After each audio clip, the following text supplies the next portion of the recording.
Coming up on Philosophy Talk. You can't dispute whether or not rationality and progress in knowledge is possible. Of course it's possible. Can reason save us? Save us from what? Demagogues, climate deniers, religious zealots, the forces of unreason are everywhere. But disease and extreme poverty are down, while life expectancy, literacy, and equality are up. All triumphs of human reason. There's systematic discrepancies between reasoning, that is, how the human mind proceeds left to its own devices, and reason in the sense of our best understanding of what follows from what. Are we really living in an age of progress? I'm not making a prognostication that will succeed. I'm challenging the idea that there's some inherent reason that we can't. We ask renowned cognitive scientist Steven Pinker, Author of Enlightenment Now, the case for reason, science, humanism, and progress. can reason save us? Thinking about anything is reason. Coming up on Philosophy Talk. Hey, philosopher. Thanks for downloading this episode of Philosophy Talk. And thanks so much for being our partner. You've supported us in the past, and we're really grateful for that support. But we need your help now more than ever. So here's what you do. Go to our website, philosophytalk.org, click the donate button, and help us make more of what we know you love. Thank you for listening. And thank you for thinking. And thank you for donating.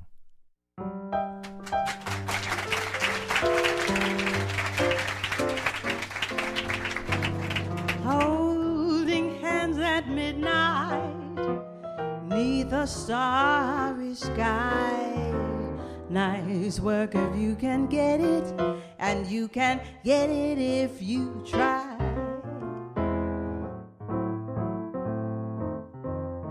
Is reason our only guide to the true and the good? Or can reasonable people disagree on what is true and good? Is it a mistake to fetishize reason? This is Philosophy Talk, the program that questions everything. Accept your intelligence. I'm Josh Landy. And I'm Ken Taylor. We're coming to you from Kepler's books in Menlo Park, California. Continuing conversations that begin at Philosopher's Corner on the Stanford campus, where Ken teaches philosophy and I direct the Literature and Philosophy Initiative. Welcome, everyone, to Philosophy Talk.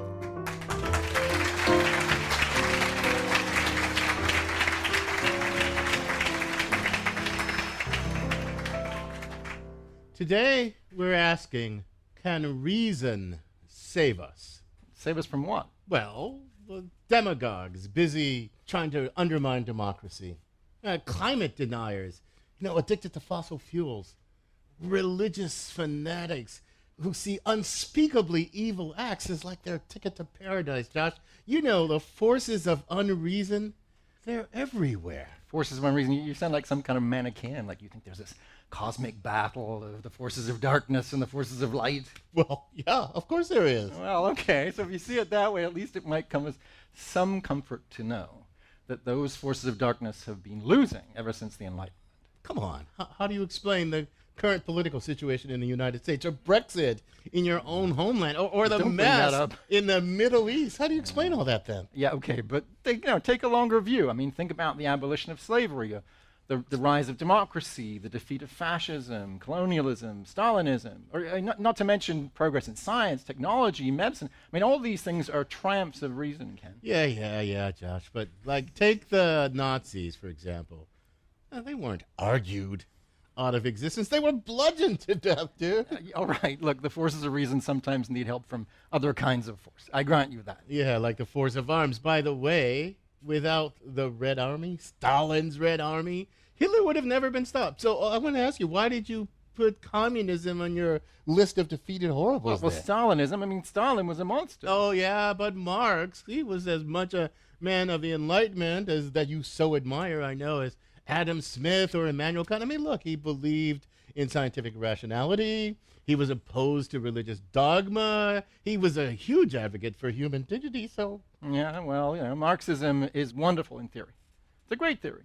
But in practice, unfortunately, it also gave us the Gulag and, Mao's Cultural Revolution. Which just goes to show you, Josh, you should not fetishize reason the way you do. Wait, you're blaming the Gulag on reason? Well, Stalin had his scientists and engineers, right? I mean, they adhered to the canons of scientific rationality, otherwise they couldn't have done their thing.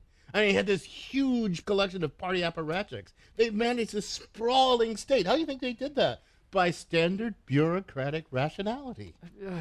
How exactly do you think the great leader controlled this group of oh-so-rational henchmen exactly? Well, like in any large organization, various rational incentives. Rational incentives like fear, intimidation. I mean, these aren't your everyday tools of rational management. Well, yeah, they were from Stalin's point of view. Okay, so let me see if I understand you correctly. You're saying the Gulag is just like one more manifestation of bureaucratic rationality? Well, yeah. I mean, not okay. It's not one that you or I would use. I think you would use it. Not currently. But it worked pretty well for Stalin for a long time. You got to admit that. It worked. So it's all about whether it works. I mean, you sound like some kind of relativist, Ken. I mean, next thing you're going to be telling me the reason was responsible for the Holocaust. Well, not all by itself.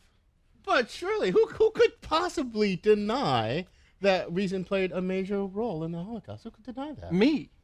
Reason didn't give us the Holocaust.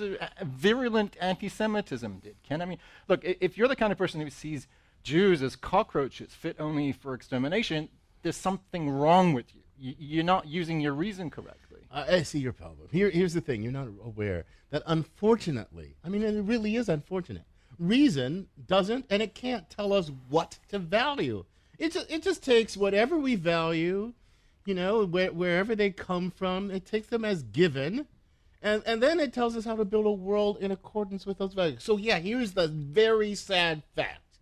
If you start out with like anti-Semitic values as input, then yeah, and you let reason run, it's going to give you the Nazi state as its output. Reason, this wonderful thing that you so worship. I can't agree with you, Ken. Look, I'm with Kant on this. I think reason can and should determine our values. You so over-romanticize reason. I mean, come on. You're a literary guy. Haven't you read your Nietzsche? Yeah, a little bit. Yeah, but all I'm going to say to that is, look, if Nietzsche's view implies that the Nazis were rational, then he's just wrong on this. He can't be right. Reason went dark in the Nazis. Look, I abhor the Nazis as much as you do, but I'm afraid that doesn't make them irrational, Josh. It just makes them different.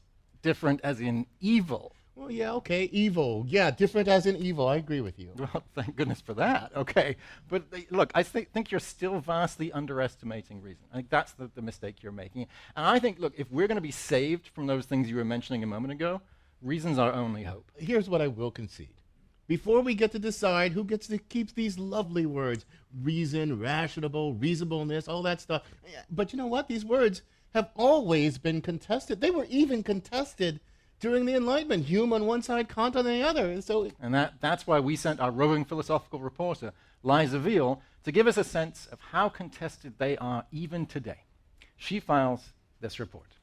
Reason has made some powerful headway over time.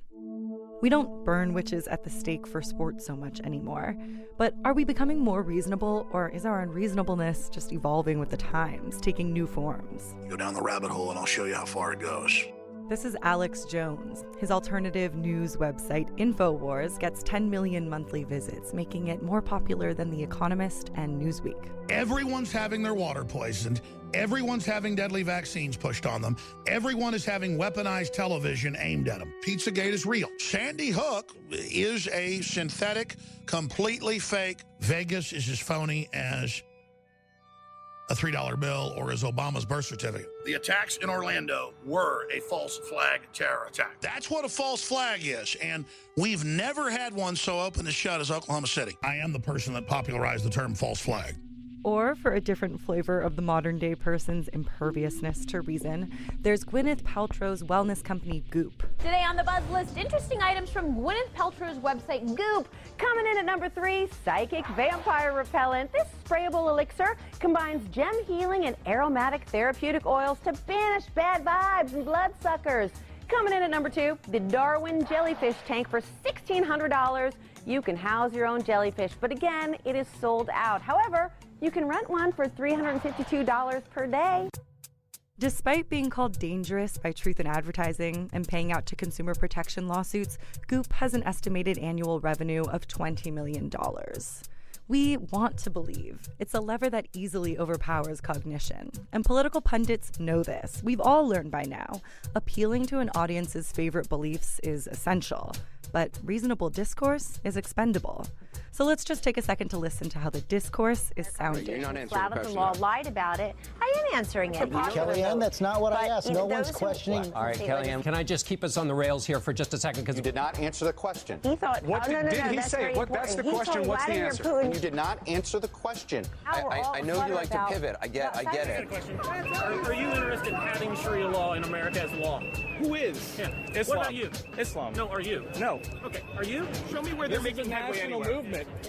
This is a national movement? Yes. This looks like a band of freaking idiots over here. You just call me a bunch of stupid hillbillies. Why is it stupid Why to be else would you afraid be of here? Sharia? Why else would Why you is be here? it bad to be afraid of Sharia? Why is it stupid? That's what you said. You said, but you know what's horrible? that when it people was who it's shouldn't okay. be here end up murdering the children of American citizens. You know what's horrible? What's when, horrible when the president is of the we United fund States sanctuary whips up cities. people to beat No. the hell out of people. No. Neo-fascist Becky right here. Becky the neo-fascist right here. Hunt to Nazi, stop being performative. Hunt to Nazi, stop yelling about it. Be about the shit. You're white. I am. I've been fighting for like 3 months. I've put myself at risk of arrest all the time. Yeah, then you're still white. You're still responsible. This is your fault. You're inherently racist. This is not effective. You don't answer one charge by pointing to the other I did administration. answer. We'll get to that in a minute. We will get I'm to not that. answering no, the charge don't talk with over it, me. I'll Megan. give you the chance, and then You're give me the talking chance. over me. The minute I challenge you, you tell me I don't know what I'm talking about. Because you don't.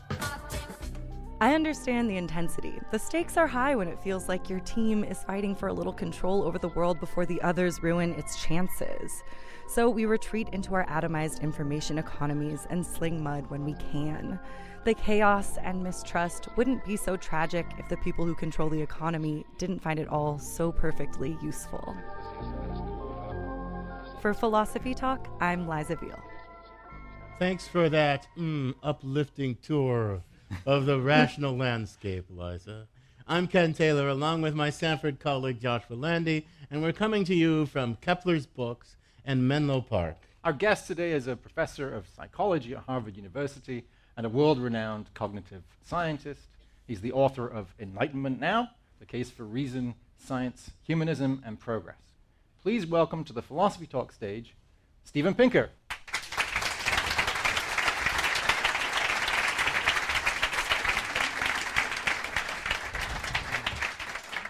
So, Steve, I have to say I love this book, and one of the things I love about it is that it makes a really strong case for the value of reason. But, you know, some people might say, why do you need to do that? I mean, you know, reason, it's obvious that reason is a great thing. So what was it that made you, wake up one morning and think, that's what the world needs, a book making the case for reason?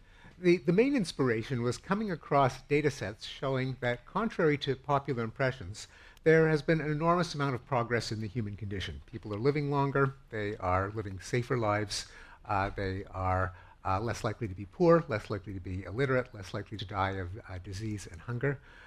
And that these developments did not happen by accident. The universe doesn't lift us upward on an escalator. They're the result of people applying reason and science to make humanity better off. And it's underappreciated. People don't know that there's been improvement, therefore they're not curious as to what led to the improvement. So you think it's not obvious that reason led to the... are there people who deny that reason led to the improvement? There are people who are unaware that there's been improvement. And there is a strange movement coming from my own professional tribe, cognitive scientists, who have shown how the many ways in which human beings are not so rational. There's a long list of biases and fallacies and errors that the human mind is vulnerable to. But this has led to, I think, the false implication that we shouldn't even bother to make our discourse more rational because people are inherently irrational. They're never convinced by facts and logic, so let's just lie back and enjoy it. I often hear people saying, memory, how can you possibly rely on all memory is fabrication? And I ask them, well, do you remember where your car is? If it was all fabrication, we wouldn't be able to. So I want to ask another question, though. So look, there are philosophers who think that, reason's just an instrumental thing. It can calculate means to end, but it can help you set your ultimate ends. And that was kind of the debate between me and Josh. So I just wondered, do you have a view about that? Can reason set ultimate ends, or is it just an instrumental? Yeah. Well, I think that's literally true in the sense that, to take an example, if you had a child who was dying of a disease and you had a drug that you knew could cure the disease, it is not a logical error to withhold the drug from the child. That is true. On the other hand, it does somehow seem perverse to do it. Why Right. does it? It's because each one of us values our own lives, and there is no logical basis for me valuing my life over anyone else's, in which case I have to grant equal recognition to That your means- interest. Now, again, this is not a logical deduction, but it seems pretty reasonable. Wait a minute, but that suggests that you think that Josh. So I said, well, look, if you start out with Nazi values, anti-Semitic values, and you apply just instrumental reason, it's going to produce reason.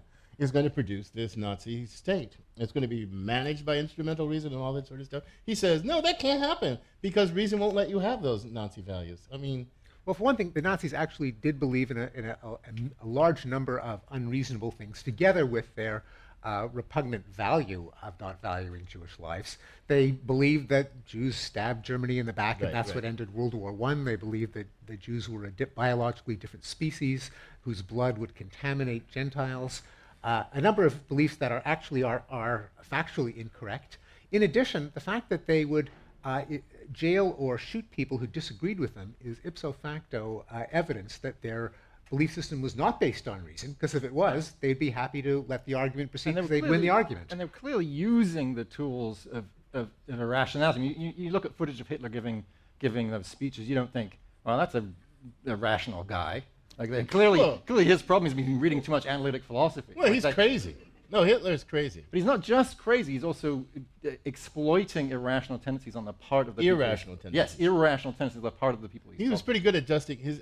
Again, I don't share his values, but he was pretty good at adjusting means to ends. Right. So there's a lot to dig in here. I'll remind you, this is Philosophy Talk. And we're coming to you from Kepler's books in Menlo Park. Our guest is the renowned cognitive scientist Steven Pinker. In our next segment, we're going to take a deeper look at the nature of reason. Is it the only guide to the true and the good? Is there even always one thing that's reasonable to do or believe in the first place, or does it depend on where we stand? Probing the nature of reason, along with questions from our live and reasonable audience, when Philosophy Talk continues.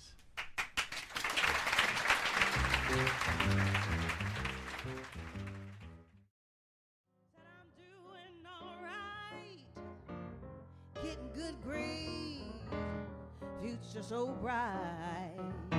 Well, I got to wear shades. You know, I gotta wear shades. I gotta wear shades. Gotta wear shades.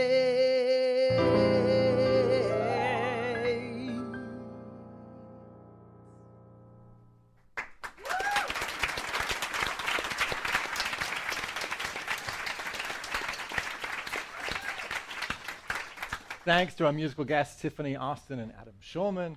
This is Philosophy Talk. I'm Josh Landy. And I'm Ken Taylor. Our guest is Steven Pinker, and we're asking whether reason can save us. Can reason only tell us how to achieve our ultimate aims, or can it also tell us what ultimate aims are worth adopting? Join the conversation by raising your hand, and the microphone will come around to you. Steve, so look, philosophers have talked about the nature of reason for a long, long time. Way Aristotle, Plato, none of that was scientific. It was like a priori and intuitive. I want you to put your cognitive scientist hat on. And from the perspective of cognitive science, how should we think of reason in this 21st century? Is it like a single capacity? Was Descartes right? Was Plato right? Is it a bundle of distinct capacities? Tell us the most astounding thing that cognitive science has discovered about reason. There's systematic discrepancies between reasoning, that is, how the human mind proceeds left to its own devices, and reason in the sense of our best understanding of what follows from what. A long list of discrepancies between how we think and how we ought to think. So there's like this normative, how we ought to think, what counts as a good inference. Philosophers revel in that stuff. The norms of rationality, right? And you're saying the striking thing that cognitive science has discovered is that we don't live up to those norms? Our brain is not designed to live up to those norms? Unassisted. Now, of course, it can't be the case that we're incapable of rationality. Otherwise, we'd never be able to make the argument that people are systematically irrational, because we wouldn't have a benchmark of rationality against which to compare the human mind. Who makes that argument? People like you. No, What about people like that? Ariely? I mean, you're the Yes. world-renowned cognitive scientist. You make that argument. What about the ordinary folk? Well, the argument would be incoherent unless we had a standard of what rationality was. You couldn't say people are irrational because there'd be no such thing as rationality. And we wouldn't be able to have the conversation in the first place, or a conversation about anything else for that matter. You wouldn't be able to have this program if there wasn't a standard of rationality that you were exercising. It seems like, right, I mean, I agree, and it seems like the question then is, okay, how do we get from one to the other? How do we get from our flawed, everyday reasoning processes to this more normative standard of reason? Yeah, and that's where the norms and institutions of reason come in. Principles like free speech, like open debate, like the avoidance of fallacies, like arguing ad hominem or arguing from the historical origin of an argument. The demand that if a claim is empirical, it be confronted against evidence from the world. All of these things that aren't terribly natural to us, but once we've implemented them, we've seen that collectively they make us smarter than any one of us is individually. That's what I was going to say, collectively, because all the stuff you were talking about requires kind of collective structures. But my vision, right, is a capacity in me, in my brain. I open my eyes, I focus, I see the clock. I don't need your help to see the clock. Right? I may need your help to see that it's a clock, because I need the concept and I get that. But my hearing doesn't require your aid. I mean, so if reason is some like capacity in my brain, why do I need the help of all you guys to stay on track? Well, in fact, one of the fundamental discoveries of philosophy is that that naive realism, just opening your eyes and seeing the world as it is false. That there Well, I are agree about that. perceptual illusions, and just as there are cases where our eyes deceive us, there are cases where our minds deceive us. To show where your eyes deceive you, you pull out a yardstick, you use better methods of assessing loudness, and the same thing for logical coherence. Well, but there's a capacity in my brain for vision. There's a capacity in my brain for audition, for sensing things, right, for sensory motor coordination. That's in my brain, right? And it just kind of runs. There are illusions and like that. But is there a capacity in my brain? Because all that stuff you talk about correction and the norms, that doesn't seem like it's just in my brain. It's somehow in us. But surely it's a bit of both, right, Ken? I mean, I think the norms and institutions point is a really important and deep one, right? That collectively we can achieve much more in the domain of reason than we can individually. But, you read Kahneman, and one way to read Kahneman is to say, oh my God, we're all system one. We're all just blindly... Distinguish, but you make system one versus system two in Kahneman. So Daniel Kahneman has this distinction between system one, which is sort of our automatic, kind of heuristic, very flawed way of processing the data from the world.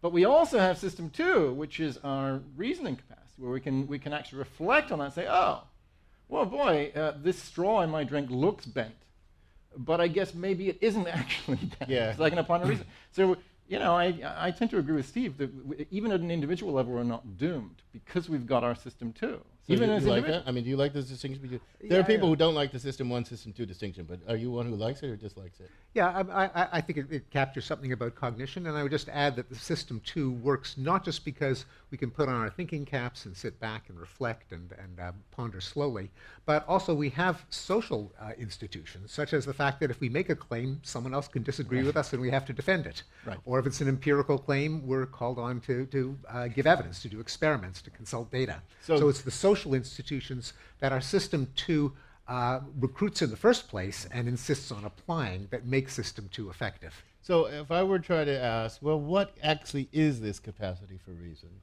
It's partly in our psychology, but it's partly somehow distributed in our collective lives together. Because you are like an instrument for me. You're like part of my cognitive system. Because it's like Mill says, anybody who just knows his own side of the issue doesn't know the issue, or I can't remember the exact You don't even know that. It's a right. it's a beautiful quote. So I need the other person, right? And somehow it's something about my mind that's made for this kind of collective cognitive activity. That's right, but it also crucially depends on the rules of the game. It isn't enough just to immerse a person in a community, because we know there can be collective delusions. There can be like the Nazis. Yes, like the Nazis, like the madness of crowds, like witch hunts. That the groupthink, there have to be norms that allow new ideas to come in and challenge consensus of an in-group, and the demand to challenge ideas against empirical reality whenever they bear on the state of the world. So I want to open this up to the audience for questions. I remind you, you're listening to Philosophy Talk. We're asking whether reason can save us with Steven Pinker, and we'll get to your questions in a second, but I want to put another issue to you, because I wonder something. Do you think the Enlightenment was like a contingent, historically specific, culturally specific achievement? Or was it just an outgrowth somehow, like in a Hegelian way, of the natural endowments of the human mind? Maybe you don't have grand theories. I mean, Hegel has grand theories. I think you tend to... I don't think it was inevitable, but I think that it was more than just a historically contingent cultural development. It wasn't just a fad. It wasn't just a set of memes. Reason is reason. It's what we are using now, and it is available to anyone who thinks about anything at any time, which is why Enlightenment themes were not uniquely Western, but have popped up in other historical periods, in classic Arab civilization, in Mughal India, simply because you can't avoid reason once you start thinking about anything, because thinking about anything is reason. But wait a minute, why does anybody resist the Enlightenment values then? I mean, if they're kind of, I don't know if you didn't quite say they were inevitable, but they were really compelling, right? But why were there the Salem witch hunts and all that stuff? Why was there Hitler? Why was there Stalin's Gulag? I think the Enlightenment is not cognitively natural, Enlightenment values. I think that we naturally fall back into tribalism, into authoritarianism, into magical thinking, and that it is actually quite a stretch to get us to realize that we have to shelve a lot of our intuitions and gut feelings and instincts in order to enjoy the fruits of reason. You're listening to Philosophy Talk. We're at Kepler's Books in Menlo Park, California, in front of a live audience, a really reasonable live audience, and I think that we have questions from that live audience. Welcome to Philosophy Talk, sir. What's your comment or question? Thank you so much. My name is Michael. I'm out of San Francisco. And up to this point of the dialectic, in the shortest possible way, how are we differentiating reason from objective moral good? That's a really good question. Kant thinks reason gives you morality. It's just like the commandments of morality are categorically binding on all rational beings as such. Hume says that. Nietzsche says Kant over-romanticizes reason. Do you think morality comes from reason alone, like Kant? Not reason alone, but reason combined with a valuing of one's own continued existence. And it's pretty hard to see how you could have reason without that.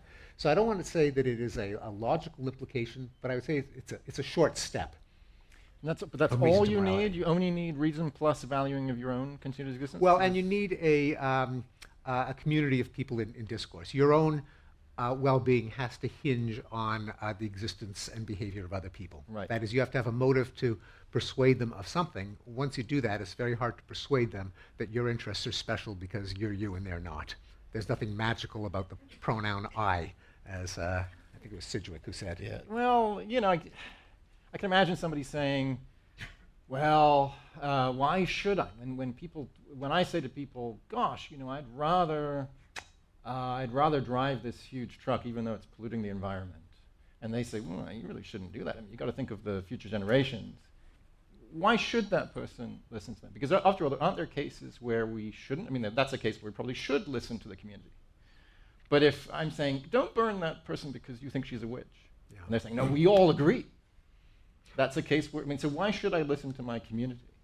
Yeah, there are two questions there. One of them is what will actually be effective in getting someone to stop, to trade in the SUV for the Prius or the bicycle? Right. And the other is what would actually count as a good reason for them to do it, even if they happen to be unreasonable. Right.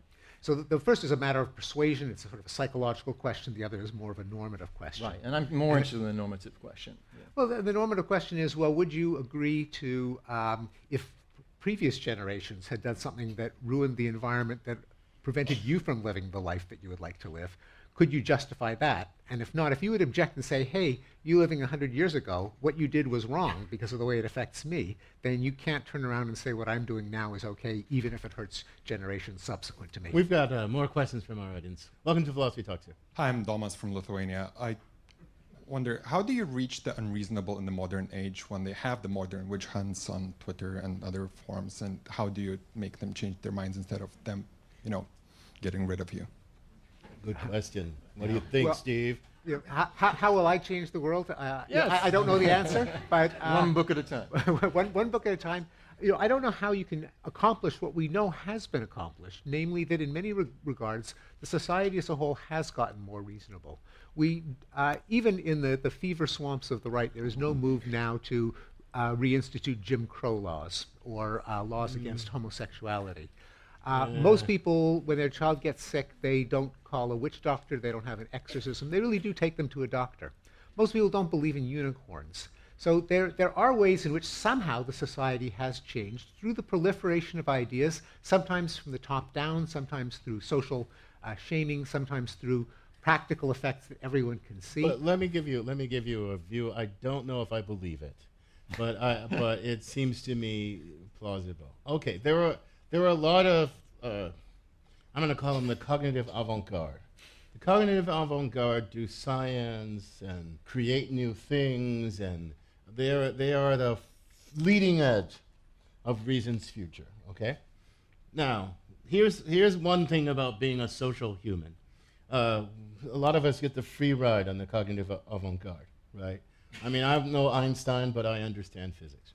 So now, the social structures bring lots of people along, but they don't bring everybody along. So I don't know that reason necessarily spreads throughout the entire collectivity. I mean, yeah, there is a cognitive avant-garde committed to reason, and they talk to each other and they cooperate, and some people get pulled along in their wake, but a lot of people get left behind. And then there are those people who want to exploit the people who are left behind and manipulate them, and they're geniuses at doing that. So it's not clear to me that on balance everything's going to... I mean, the cognitive avant-garde gets the benefit of it, and those get pulled in their wake, but lots of people are the prey of the sophists, as it were, right? Well, the marketers and all that stuff. I think that's all true, and I think that we don't have the ability to predict when reason will prevail, but the fact that there are examples where it has prevailed emboldens us to think that it is possible if we keep up the effort and if we understand a little bit better how the dynamics of belief propagation work, whether it's through schools, whether it's through media. Right. But really, we don't have a debate now over whether we should have segregated drinking fountains, or whether gay people could be hired as teachers, or whether women should have the vote, or whether you should have an exorcism if your child gets sick. Somehow, despite all of our irrationality, we've managed to just put some things, not completely, but largely outside the arena of respectable discourse. Welcome to Philosophy Talk. Angela from San Mateo. There is supposedly like 150 individual biases that everyone possesses. Given that, and given our tendency to look for affirmation, how do you figure that the group is not just leading you astray? Yeah, to reiterate a point that I made earlier, first of all, we know that somehow we have succeeded because science has discovered DNA and the atom. We have eliminated smallpox. We've sent people to the moon. We've extended human lifespan. We've reduced child mortality. We've reduced famine. So something is working despite these 150 biases. And I suspect that what it is are institutions like science, like a free press, like a liberal democracy, like the rule of law, that allows us to overcome these biases collectively, even though if any of us had to rediscover human ingenuity from scratch, those biases would keep us at square one. You're listening to Philosophy Talk. We're asking whether reason can save us with Steven Pinker from Harvard University and author of Enlightenment Now. In our final segment, we'll ask how we can give reason, truth, and goodness more sway over our lives and give less sway to nefarious passions and prejudices. We're coming to you from Kepler's books in Menlo Park, California. We'll take more questions from our live and lively and rational and reasonable audience, and enlightenment too, when Philosophy Talk continues.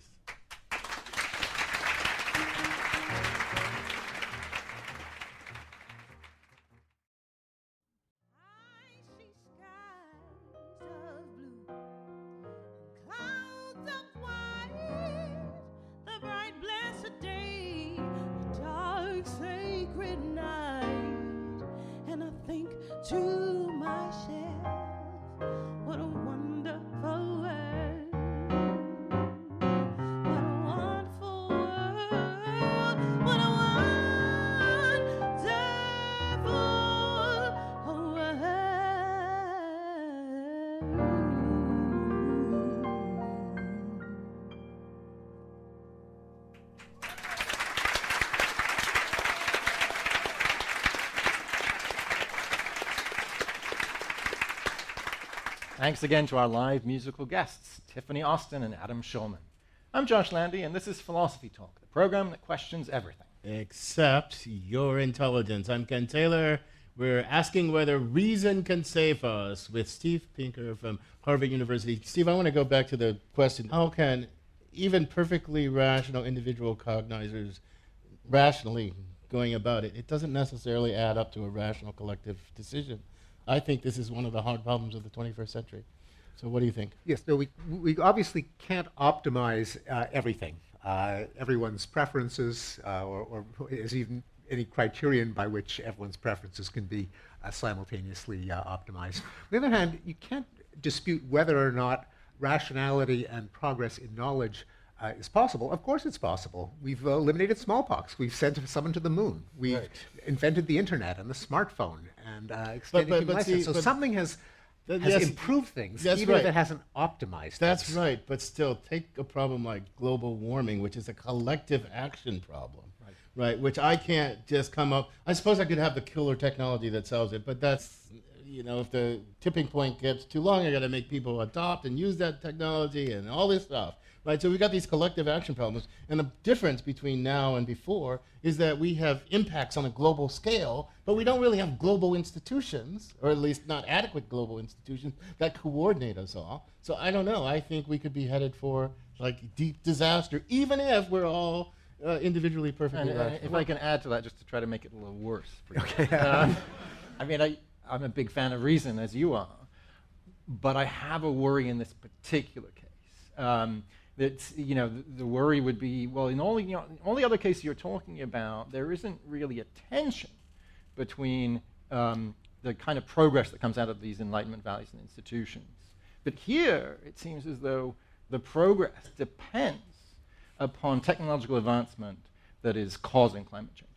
And so here it seems like there's a real problem for the view. We can't just say, well, let's sort of sick Enlightenment values on it. Let's sick progress on it, because progress is the very thing that's been causing the problem in the first place. Well, no, because if it's causing the potential for disaster, that's not progress. I think we would all agree. Well, but the thing about reason is it can always step back and assess the problems that the application of reason in the past has caused so far. And so we can indeed frame the technological question as, given that we have improved our physical standard of living so far at the cost to the environment, how do we change that trade-off so that we can enjoy the same benefit of energy capture, of moving people around, heating homes, cooling homes, making cement, without releasing massive amounts of CO2 in the atmosphere? I think you're more optimistic about that than that I am. itself is well, the thing is, I'm not making a prognostication that will succeed. I'm challenging the idea that there's some inherent reason that we cannot succeed. But I don't think you're... And then going back to the collective active problem, once again, I'm not going to make a prediction that I know that we're going to solve it. Maybe we won't solve it. Maybe there will be a disaster. However, I don't think it's a problem that in principle we cannot solve it, because we know that collective action problems have been solved on a global scale through global institutions. Again, I'm not guaranteeing that this will happen, but there is a pathway by which everyone agrees to a sacrifice like the Paris Accords. Like the Paris Accords. Let's get some more. So the route is there. That is not a guarantee that we'll take it, just that there's no in principle reason that we can't. I agree about that. Welcome to Philosophy Talks there. What's your comment or question? Ali, I'm from Iran. I think it's a little bit unfair to judge a reason with advances in technology. Technology is something that reason is kind of the foundation. But, has reason made us happier? Like sending man to the moon, is it something valuable, Yeah. Well, there's two parts of it. One of them is there can be things that make us better off that don't necessarily make us happier. But in general, the answer is we have gotten happier. On average, a majority of countries for which we have data over the decades on levels of happiness show that in a majority of those countries, happiness has increased. The United States, by the way, is not one of them. But, but 87% of countries for which we do have data show that they have gotten happier. So Josh, you have a... Yeah, so one way to think about this question is, hooray for reason, hooray for science, hooray for progress, but what about enchantment, right? So this is something I think a lot about in my work, about as the reach of science expands, so the space for enchantment diminishes. And in your book, enchantment shows up as things like ogres, witches, and demons. But I think it's also like sprites and nymphs and fairy godmothers, and and it's love and it's art and it's things like that. And so I want us to kind of rephrase the happiness question this way. Doesn't happiness also depend on enchantment? And is the space for enchantment just going to shrink and shrink and shrink until he's enchanted by science? Yeah. No. I'm also Nothing wrong with that. I'm enchanted by love and by art. The sprites and fairies you can keep. Okay. So they were metaphorical. Yeah, I deal with this in Enlightenment Now because I know there is the view that, well, we've eliminated famine and we've doubled human lifespans and we've reduced child mortality by a factor of 100 and we've eliminated war from most of the planet. But yeah, that's all kind of boring. Wait a minute, what have you done for me lately? You know about the you know about the hedonic treadmill. You get more and more stuff, and you say, "Well, is that all there is?" I mean, that's part of it. It's like, what is the point? What is the purpose? Right. What is my life for? What do I give my life over to? Well, I really don't think that eliminating disease and starvation and poverty and war is all that boring and meaningless. But even if the hedonic treadmill were true, and it turns out the hedonic treadmill is not true, that the studies that show that people are not happier after winning the lottery, that turns out to be wrong. People really are happier after winning the lottery. Well, I know what I'm doing tonight.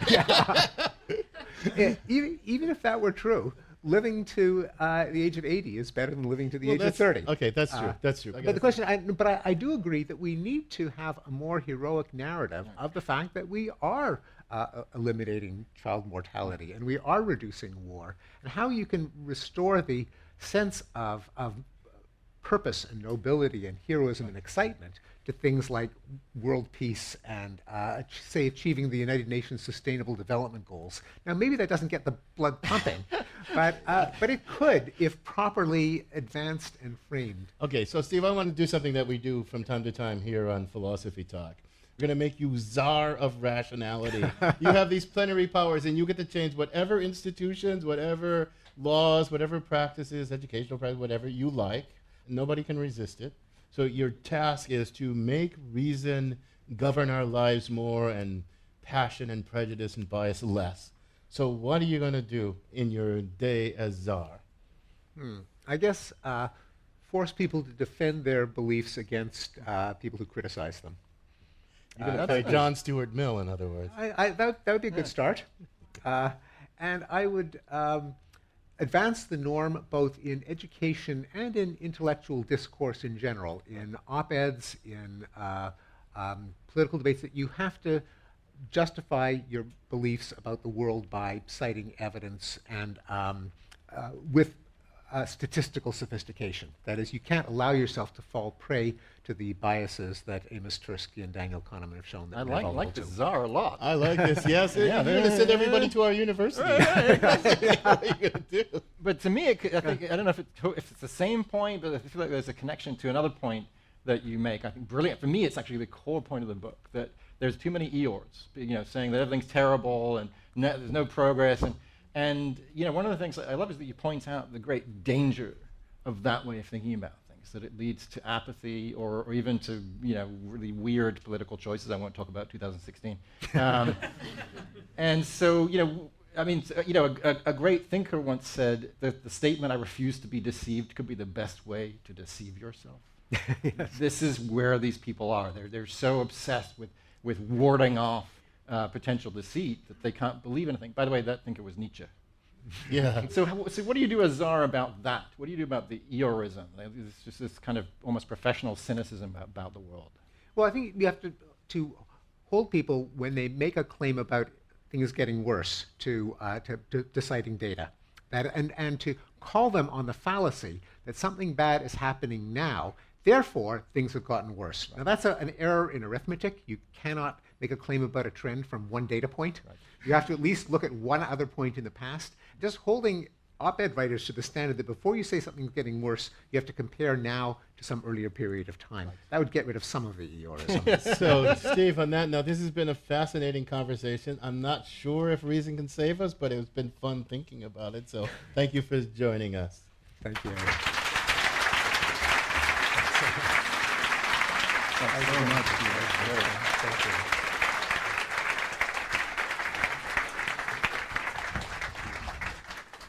Our guest has been Steven Pinker. He's a professor of psychology at Harvard University, the Stanford of the East, and a world-renowned cognitive scientist. He's also author of the very fine book, and many other fine books, but the very fine book, Enlightenment Now, The Case for Reason, Science, Humanism, and Progress. So, Josh, are you feeling stirred and optimistic? I am. I mean, not just from reading the book, but also from this conversation. I mean, look, I definitely put Steve in as czar. I think, you know, if we could bring back a sense of responsibility to the facts and evidence and argument and these analytical ways of reaching judgments and not just one data point, I mean, I think we'd make real progress. Well, I think we could if we could get everybody on board, but I think it's much harder. And there's parts of the book in which Stephen talks about how hard it is, about the politics and the tribalism in our politics. And I don't know, I think human cognition is really a mess. Sure, the cognitive avant-garde are cognitively well off, but I don't know that the mass of humanity is on the same page with those of us in the cognitive avant-garde. They'll get there. Well, maybe. We'll see. But you know what? This conversation, it continues at Philosopher's Corner at our online community of thinkers, where our motto is, with apologies to Descartes, get this, cogito ergo blogo. I think, therefore I blog. And you can become a partner in our community just by visiting our website, philosophytalk.org. And if you have a question that wasn't addressed in today's show, either here or on the radio, we'd love to hear from you. Send it to us at comments@philosophytalk.org, and we may feature it on our blog. Now it's time for some unreasonably fast talking from Ian Scholes, the 60-second philosopher. Ian Scholes, I have my suspicions that reason itself cannot haul us out of whatever global jam we may or not be in. It's all kind of murky, isn't it? For one thing, reason helped get us into whatever mess we're in the first place. We're not brains in jars playing chess telepathically with our body-deprived fellows. We're flesh and blood-hungry sex monsters with instincts for survival that are enabled, but not always helped, by reasoning. Buying guns, for instance, a logical choice if you want venison or to defend your home from rabid invaders. But then your grandson's going to raid the cabinet and take out half his graduating class because Susie snubbed him at the prom. We think, but not ahead. We filter our brain through gauze and barbed wire. Reason has supplied us with all kinds of reasons for our personal behavior. Excuses, conditions. We're cisgen and entitled. We're libtards. We're alt-right. We're a person of color. Identity is all, which is all good, I guess, and unless you're a Nazi. Since the end of history, which I guess happened, we no longer have the Cold War to energize us here in the West. Also, with the Cold War gone, the West has slowly come to realize that China, the Mideast, Africa, Central and South America are all places. With their own history books, or history apps, I suppose. Now, fear of Eastern infection is leading us back to the ideologies and obsessive behaviors that blew up the world in the first place. Case in point, the fear and hatred of George Soros by the right in the United States has spread to Hungary, Soros' homeland, where the current leader is dismantling all the philanthropic entities Soros created there. Sort of a junior version of Trump just setting fire to anything Obama touched. There's a logic to it. Sure, it's going to make America great again, if your definition of great is, wow, we can smoke in bars again after dipping our unfiltered cigarettes in Monsanto Roundup. The same people questioning our current state of greatness are the people who get mad at protesters for saying America isn't great. But then we all think it's horrible in different ways. Immigration and women and whiny liberals, global warming, corruption, incipient fascism. Which is it? And we think it's great because, what? Parades and jet skis, 2-for-1 sales. The promise just beyond the horizon of driverless cars. Certainly many of the things that made us great are fading. Movies, baseball, nice jobs. Independent contractors of the new workforce. We're supposed to embrace that because we have no choice in the matter. As a writer and actor, I'm used to it, but I answer to editors, directors, producers, clueless executives. Uber drivers, for example, get their orders from an app. Meet your new boss. Not the same as your old boss. The new Mr. Dithers is a ringtone. Is that reasonable? Well, that's the trouble with reason in a fallen world. We apply reason to things that don't make much sense. World peace, into hunger now. We problem solve like, how can I get a pizza faster? Can we make a robot that can tie shoes? Why can't I take a shower while I'm commuting? We're restless and whiny. We compose negative Yelp reviews. We figure out ways to destroy lives on Twitter. If we worry about global warming, it's because it's too hot. We have to take off our brand new sweater. Rising ocean levels means we're not going to drown. Mold in the drywall will be the next global issue. There's a global petulance. We don't care about the starving. We just don't want them coming over here and getting in the way. And we spend an awful lot of time snooping, spying, grassing, finger-waving, snubbing. We yearn for transparency. We have to know everything about everybody all the time. Otherwise, we're hiding something. We're not being authentic. We're toxic. We're lugging around baggage. Everything is meant to be seen. Forest, meet trees. Transparency, meet Merc. I got to go.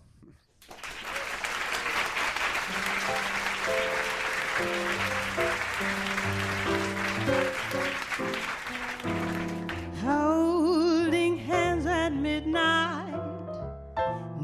the starry sky. Nice work if you can get it, and you can get it if you try. Philosophy Talk is a production of KALW, Local Public Radio San Francisco, and the trustees of Leland Stanford Junior University, copyright 2018. Our executive producers are David Demarest and Matt Martin. Special thanks to Andrew Unger, Jean Forstner, Amanda Hall, and the Kepler's Literary Foundation. Thanks also to Sun Lee, Dan Brandon, Rebecca Barron, and our musical guest, Adam Schulman and on piano, and Tiffany Austin on vocals. The senior producer of Philosophy Talk is Devin Strolovich. Laura McGuire is our director of research. Our marketing director is Cindy Prince-Baum. Support for Philosophy Talk comes from Stanford University and from the partners in our online community of thinkers. The views expressed or misexpressed on this program do not necessarily represent the opinions of Stanford University or our other funders. Not even when they're true and reasonable. The conversation continues on our website, philosophytalk.org, where you too can become a partner in our community of thinkers. I'm Josh Landy. And I'm Ken Taylor. Thank you for listening. And thank you for thinking.